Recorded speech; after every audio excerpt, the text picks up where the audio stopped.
News today செய்திகளின் பிரதான செய்திகளோடு இணைந்திருக்கிறீர்கள். விரிவான செய்திகளுக்கு செல்ல முன்பதாக முதலில் தலைப்புச் செய்திகள். நிறுத்தப்பட்ட சம்பள அதிகரிப்பு, மத்திய வங்கிக்கு உத்தரவிட அரசாங்கத்திற்கு இல்லாத அதிகாரம். அரசு சேவை ஆட்சேர்ப்பு தொடர்பில் வெளியாகிய தகவல். பாடசாலை மாணவிகளை ஏற்றி சென்ற பேருந்து விபத்து, அதிகாலையில் நடந்த துயரம். இலங்கை நிறைவேற்றாத சர்வதேச நாணய நிதியத்தின் நிபந்தனைகள். மாணவர்களின் போக்குவரத்தை இலகுபடுத்த அமைச்சர் விடுத்துள்ள பணிப்புரை.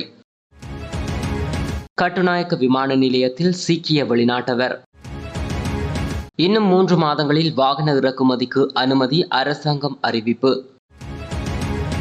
யாழில் கோவில் வளாகத்தில் நகைகளை திருடி போலீசாரிடம் சிக்கிய பெண். தொடர்வென விரிவான செய்திகள்.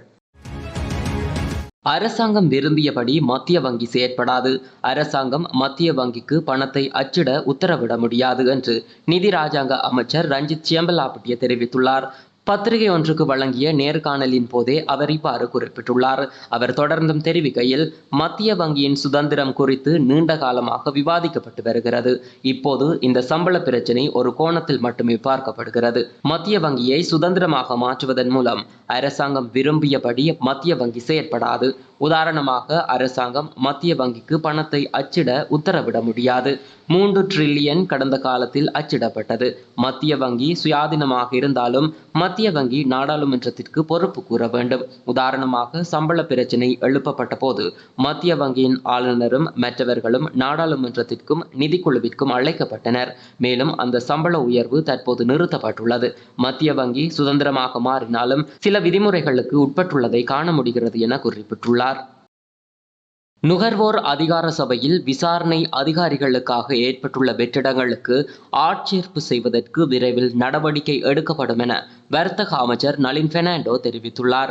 எரிபொருள் உட்பட பொருட்களின் விலை குறைவடைந்து காணப்படுவதுடன் அதன் பலன் நுகர்வோருக்கு கிடைக்காமையை சுட்டிக்காட்டிய நாடாளுமன்ற உறுப்பினர் சுமித் உடுக்கும்வர வாய்மொழி மூலமாக கேட்ட கேள்விக்கு பதிலளிக்கும் போதே அமைச்சர் இவ்வாறு சுட்டிக்காட்டினார். நுகர்வோர் அதிகார சபையில் நாடு முழுவதிலும் இருந்து 277 பேர் மாத்திரமே பணிபுரிவதாக அமைச்சர் குறிப்பிட்டுள்ளார். எனினும் இந்த தொகை போதுமானது அல்ல என்றும் புதிய ஆட்சேர்ப்புகள் இடம்பெறுவதுடன் அதற்கு அவசியமான நடவடிக்கைகளை எதிர்வரும் மாதங்களுக்குள் எடுக்க உள்ளதாக அமைச்சர் நளின் பெர்னாண்டோ கூறியுள்ளார். வரக்காபுல பிரதேசத்தில் பாடசாலை மாணவர்களை ஏற்றிச் சென்ற பேருந்து ஒன்று விபத்திற்குள்ளாகியுள்ளது. மாணவர்கள் மற்றும் பெற்றோர்களை ஏற்றிச் சென்ற பேருந்து ஒன்று இன்று காலை வரக்காபுல நகரில் கால்வாய்க்குள் கவிழ்ந்து விபத்துக்குள்ளானதாக போலீசார் தெரிவித்துள்ளனர். விபத்தில் காயமடைந்த 13 பாடசாலை மாணவர்கள் மற்றும் அவர்களது பெற்றோர்கள் சிகிச்சைக்காக வரக்காபுல வைத்தியசாலையில் அனுமதிக்கப்பட்டுள்ளனர்.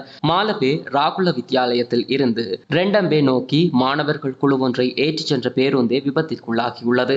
சுமார் 26 மாணவிகள் மற்றும் 7 பெற்றோர்கள் ரெண்டம்பேவில் உள்ள முகாமுக்கு சென்று கொண்டிருந்த போது சாரதியின் கட்டுப்பாட்டை இழந்த பேருந்து வரக்காபுல நகரில் உள்ள கால்வாயில் கவிழ்ந்துள்ளதாக தெரிவிக்கப்படுகிறது.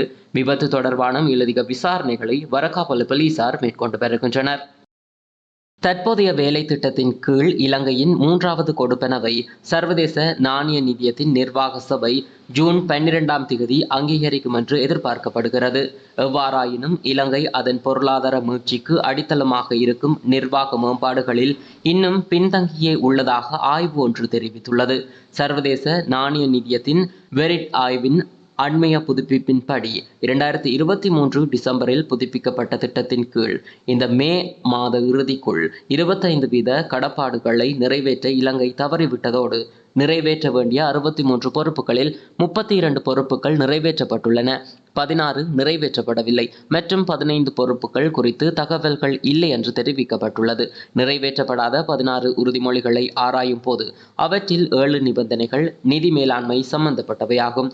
6 நிபந்தனைகள் நிதி வெளிப்படைத்தன்மை விடயத்திலும் 3 நிபந்தனைகள் ஊழலுக்கு எதிரான நடவடிக்கைகளிலும் சம்பந்தப்பட்டவை என்றும் தெரிவிக்கப்பட்டுள்ளது.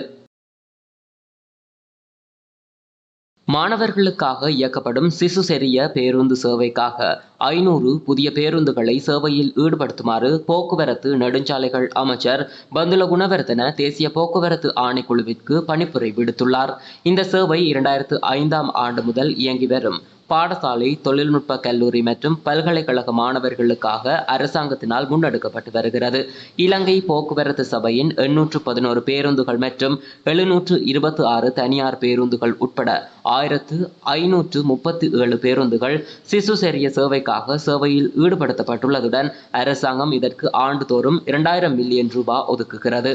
போக்குவரத்து கட்டணங்கள் அதிகரிக்கப்பட்டதன் பின்னர் நாட்டின் அனைத்து பகுதிகளில் இருந்தும் பாடசாலை பேருந்துகள் தேவைப்படுவதனால் மாணவர்களுக்காக 500 புதிய பேருந்துகளை இயக்குவதற்கு தேசிய போக்குவரத்து ஆணைக்குழுவின் வருமானத்தை பயன்படுத்துமாறு அமைச்சர் பந்துல குணவர்தன பணிப்புரை விடுத்துள்ளார். ஒவ்வொரு மாகாணத்தின் பிராந்திய அபிவிருத்தி குழுவின் தலைவர் தேசிய போக்குவரத்து ஆணைக்குழுவுக்கு முன்மொழிவை அனுப்பிய பின்னர் அந்த பகுதிகளுக்கு பேருந்துகள் அனுப்பப்படும். தீவு முழுவதையும் உள்ளடக்கும் வகையில் ஒரு பேருந்து மூலம் அதிகபட்சம் பள்ளிகளுக்கு செல்லும் ஒரு பேருந்து சுமார் 3 பாடசாலைகளை உள்ளடக்குவதுடன் 500 புதிய பேருந்துகள் கிட்டத்தட்ட 1500 பள்ளிகளை உள்ளடக்கும் என எதிர்பார்க்கப்படுகிறது. சிசு செரிய திட்டத்தின் நோக்கம் பாடசாலை மாணவர்கள் தங்கள் பாடசாலைகளுக்கு பாதுகாப்பாகவும் வசதியாகவும் பயணிக்கும் வாய்ப்பை வழங்குவதாகும். இந்த சேவையானது மானிய கட்டணத்தில் செயற்படும் பெற்றோர்கள் தங்கள் குழந்தைகளை பாடசாலைக்கு அனுப்ப ஊக்குவிப்பதோடு குடும்பங்களுக்கு நிதி சுமையும் குறையும் என தெரிவிக்கப்படுகிறது. கட்டுநாயக்க விமான நிலையத்தில் உகண்டா பிரஜை ஒருவர் கொக்கைன் போதைப் பொருளுடன் கைது செய்யப்பட்டுள்ளார். நேற்று காலை கட்டுநாயக்க விமான நிலையத்தில் வைத்து போலீஸ் போதைப்பொருள் ஒழிப்பு பணியக அதிகாரிகளால் சந்தேக நபர் கைது செய்யப்பட்டுள்ளார். கைது செய்யப்பட்ட சந்தேக நபர் 31 வயதான உகண்டாவைச் சேர்ந்தவர் எனவும் அவர் கொக்கைன் போதைப்பொருளை விழுங்கிய பின்னர் கட்டாரில் இருந்து இந்த நாட்டுக்கு வந்தவர் எனவும் போலீசார் தெரிவித்தனர். சந்தேக நபர் நீர்கொழும்பு வைத்தியசாலையில் அனுமதிக்கப்பட்டதன் பின்னர் 14 கொக்கைன் மாத்திரைகள் வெளியே எடுக்கப்பட்டுள்ளதாக தெரிவிக்கப்படுகிறது. சம்பவம் தொடர்பில் போலீஸ் போதைப்பொருள் தடுப்பு பிரிவினர் விசாரணைகளை மேற்கொண்டு வருகின்றனர். தொழில்துறை மற்றும் கனரக வாகனங்களுடன் இலங்கையில் வாகன இறக்குமதியை எதிர்வரும் அக்டோபர் மாதம் முதல் அனுமதிப்பதற்கு அரசாங்கம் முடிவு செய்துள்ளது. கைத்தொழில் மற்றும் கனரக வாகனங்கள் இறக்குமதிக்கு அனுமதி கிடைத்தவுடன் முச்சக்கர வண்டிகள் மற்றும் மோட்டார் சைக்கிள்கள் இறக்குமதிக்கு முன்னுரிமை வழங்கப்படும். இதனையடுத்து சிறிய வகை கார்களின் இறக்குமதிக்கு அனுமதி வழங்கப்படும். இந்த நிலையில் சொகுசு மற்றும் அதிசொகுசு வாகனங்கள் இறுதிக்கட்டமாக இறக்குமதிக்காக அனுமதிக்கப்படும் என்று தகவல்கள் வெளியாகியுள்ளன. இந்த திட்டத்தின் கீழ் மின்சார வாகனங்களை இறக்குமதி செய்வதற்கு முன்னுரிமை வழங்குவதே அரசாங்கத்தின் கொள்கையாக இருக்கும் என நிதி ராஜாங்க அமைச்சர் ரஞ்சித் செம்பலாபுட்டிய தெரிவித்துள்ளார். வெளிநாட்டு கையிருப்புக்கு ஏற்ப ஒரு வருடத்தில் இறக்குமதி செய்யக்கூடிய அதிகபட்ச வாகனங்களின் எண்ணிக்கை குறித்து மத்திய வங்கியின் ஆலோசனையை அரசாங்கம் பெறவுள்ளதாக அவர் கூறியுள்ளார்.